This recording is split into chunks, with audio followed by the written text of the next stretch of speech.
Roads? Where we're going, we don't need roads. One line. And with it, Back to the Future announced that it was something different. Not just a time travel movie, but a film so precisely constructed and so perfectly cast that 40 years later it still holds up as one of the most entertaining films ever made. Today, 15 facts about Back to the Future, from the studio that rejected it 40 times, to the actor who filmed an entire month before being replaced, to the prop that accidentally became one of the most iconic vehicles in cinema history. Stick around for the bonus. It involves an unexplained friendship, a scene that was written but never filmed, and the reason that decision made the film better. Back to the Future opened on July 3, 1985. Directed by Robert Zemeckis. Written by Zemeckis and Bob Gale. Michael J. Fox as Marty McFly. Christopher Lloyd as Doc Brown.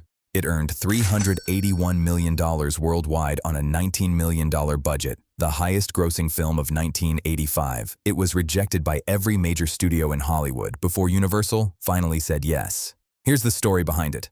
Fact 1. Every major studio rejected it, about 40 times. Zemeckis and Gale spent years trying to get Back to the Future made. By the time Universal greenlit it, the script had been rejected by every other major studio, approximately 40 times in total. Reasons varied. Some thought the premise was too confusing. Others felt it wasn't edgy enough. This was the era of raunchy teen comedies, and several executives suggested the film needed more adult content to compete. Disney passed because a story involving a teenager accidentally preventing his parents from meeting and his mother developing romantic feelings for him was considered too inappropriate for a family film. Universal said yes, largely because of Spielberg's involvement as producer. The film that 40 studios passed on earned $381 million worldwide. Fact 2. Eric Stoltz filmed for 5 weeks and had to be replaced. The original Marty McFly was not Michael J. Fox, it was Eric Stoltz, cast after Fox was unavailable due to his commitment to family ties. Stoltz filmed for approximately 5 weeks. He was wrong for it, not in ability, but in tone. The film required a specific light comedic timing that his more dramatic approach couldn't provide. Zemeckis and Gale watched the footage and made the painful decision to recast. Fox was approached again. His family ties schedule made it nearly impossible. He filmed the television show during the day and Back to the Future at night, sleeping only a few hours between. He accepted anyway. The exhausting dual schedule produced one of the most iconic performances of the decade. Fact 3. The time machine was almost a refrigerator. In the original screenplay, the time machine was not a car. It was a refrigerator. The concept was changed for a specific practical reason. Zemeckis and Gale were concerned that children might be inspired to climb into refrigerators and get trapped. The DeLorean was chosen partly for visual reasons. Its gull-wing doors and stainless steel finish looked futuristic and immediately distinctive, and partly because it made narrative sense for a scientist to build a time machine into a vehicle. Zemeckis felt a time machine should look like it was built by a mad scientist. The DeLorean looked like exactly that. Fact 4. Crispin Glover sued over his own face. Crispin Glover's performance as the young George McFly was one of the film's most memorable elements. For the sequels, Glover declined to return due to creative and financial disagreements. Rather than recast with a recognizable replacement, the filmmakers hired a different actor and used prosthetic makeup to recreate Glover's likeness. Glover sued, arguing his appearance had been used without permission. The lawsuit was settled and directly led to new Screen Actors Guild rules about using an actor's likeness without their consent. A casting dispute on a sequel changed industry-wide standards for how actors' faces could be used on screen. Fact 5. Huey Lewis rejected the song, then appeared in the film. Huey Lewis and the News initially declined to contribute a song. The production then approached Lewis to judge whether a song they had commissioned from another artist was too similar to a Huey Lewis track. Lewis agreed it was problematic. In resolving the situation, he agreed to write and record The Power of Love instead. Lewis also appeared in the film as the teacher who rejects Marty's band at the audition, telling him the music is simply too loud. The man who wrote the song that defined the film played the authority figure who told Marty he didn't have what it took. Fact 6. The original title was Spaceman from Pluto. Universal executive Sid Sheinberg sent a memo suggesting the title, Back to the Future, was weak and should be replaced with Spaceman from Pluto. Spielberg responded by writing back to thank Sheinberg for the hilarious joke and expressing appreciation for his sense of humor. Sheinberg, not wanting to admit the suggestion had been serious, let the matter drop. The film kept its title. Fact 7. The clock tower wasn't in the original script.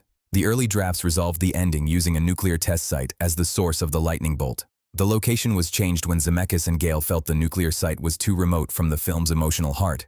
The town square, the community, the sense of place that gave the story its warmth. The clock tower was invented as a replacement. It became the most recognizable image in the film and the visual symbol of the entire franchise. Fact 8. Christopher Lloyd based Doc Brown on two real people.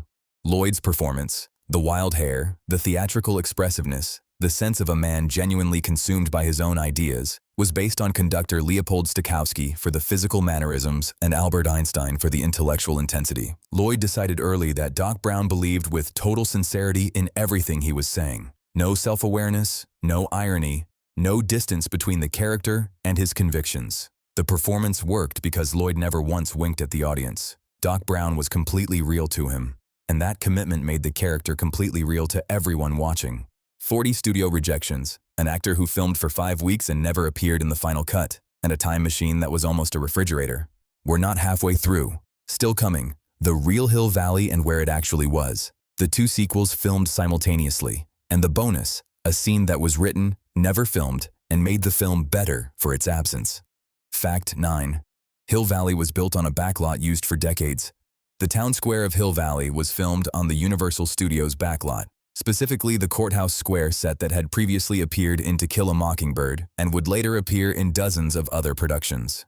It's the same set used as the neighborhood in the Twilight Zone episode, The Monsters Are Due on Maple Street. The production redressed it twice, once for 1985 and once for 1955, using the same physical space to suggest two completely different eras.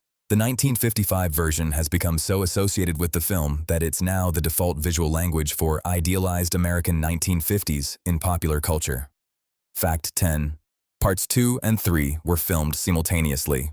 When Universal greenlit sequels, Zemeckis and Gale filmed parts 2 and 3 simultaneously. The entire cast and crew spent approximately a year of continuous production switching between two narratives as scheduling required. Since part 3 picks up at the exact moment part 2 ends, filming both together meant the same sets, costumes, and cast configurations could serve both films without recreating them years later.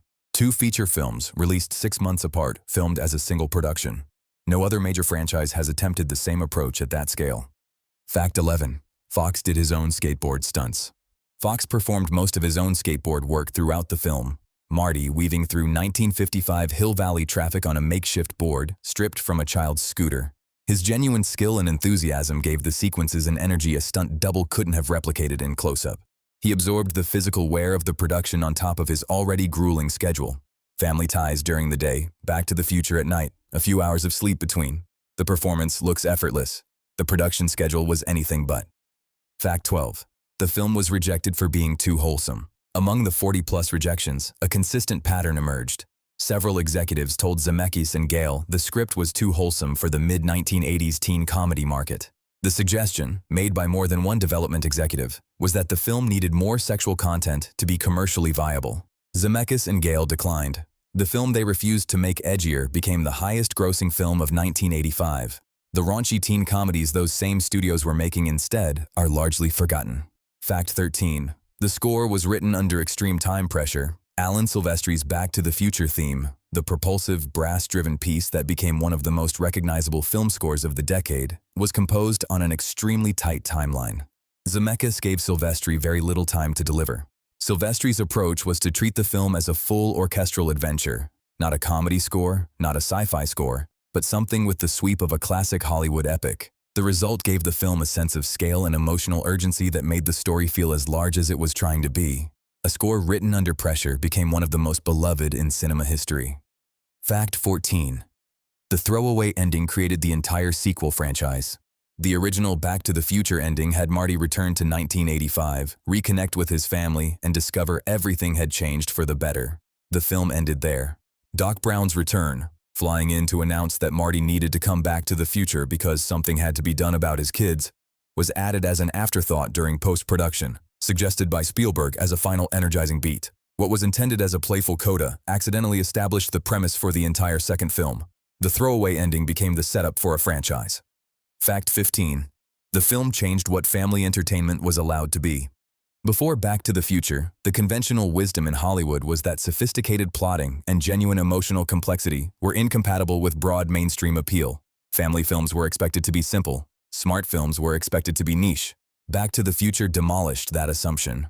It was a film that rewarded careful attention, the setup and payoff structure, The way every detail planted in the first act returned in the third. The precision of the screenplay's construction, while remaining completely accessible to anyone who had never thought about narrative craft in their lives. Every family film that followed and tried to be simultaneously entertaining and intelligent owes something to the argument Back to the Future made, that audiences didn't need to choose between fun and smart. They could have both. And now the bonus I've been saving for last. Test audiences loved Back to the Future. One consistent piece of feedback: they wanted to understand how Marty McFly and Doc Brown had become friends. The film never explained it. Zemeckis and Gale wrote a scene addressing this directly. They scripted it. They were prepared to film it. Then they made a different decision. They concluded that the unexplained friendship was actually one of the film's strengths. That the audience's imagination, filling in the gap with whatever history felt right to them, created a bond more powerful than any specific explanation could provide. Some things are made smaller by being explained. The scene was never filmed. Decades later, the question of how Marty McFly and Doc Brown met remains one of the most discussed, unanswered questions in fan communities. The animated series addressed it one way. The musical addressed it another. Fan theories have produced hundreds of versions. The gap has generated more conversation than any single answer would have closed. Zemeckis and Gale understood something that very few filmmakers manage: that what you leave out can matter as much as what you put in. The friendship nobody explained became the friendship everybody imagined, and everybody's version was exactly right.